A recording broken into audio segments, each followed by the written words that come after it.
Biz bilgan Peter Pan aslida yaxshi bola bo'lmasa-chi?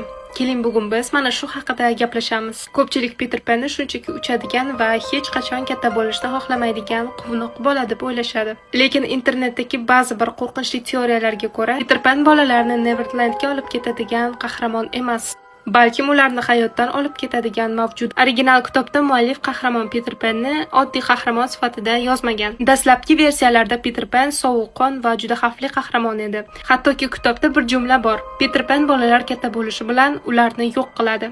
Ko'pchilik bu jumlani hazil sifatida o'qiydi, lekin ba'zi bir teoriyalarga ko'ra bu hech qanaqa hazil emas. Birinchi teoriyaga ko'ra Peter Pan o'lim va abadiy bolalik ramzidir. U yo'qolgan yoki vafot etgan bolalarni Neverlandga olib ketadi. Eng qo'rqinchlisi esa Kapitan Hook u yerda yovuz qahramon emas. Kapitan Hook Peter Pandan bolalarni qaytarishga harakat qiladigan yagona yaxshi inson deb tushunishadi. Va mana shu teoriyalardan keyin ko'pchilik Peter Panga umuman boshqacha qarashni boshlagan. Siz nima deb o'ylaysiz? Fikrlaringizni izohlarda yozib qoldiring va menga obuna bo'lishni unutmang.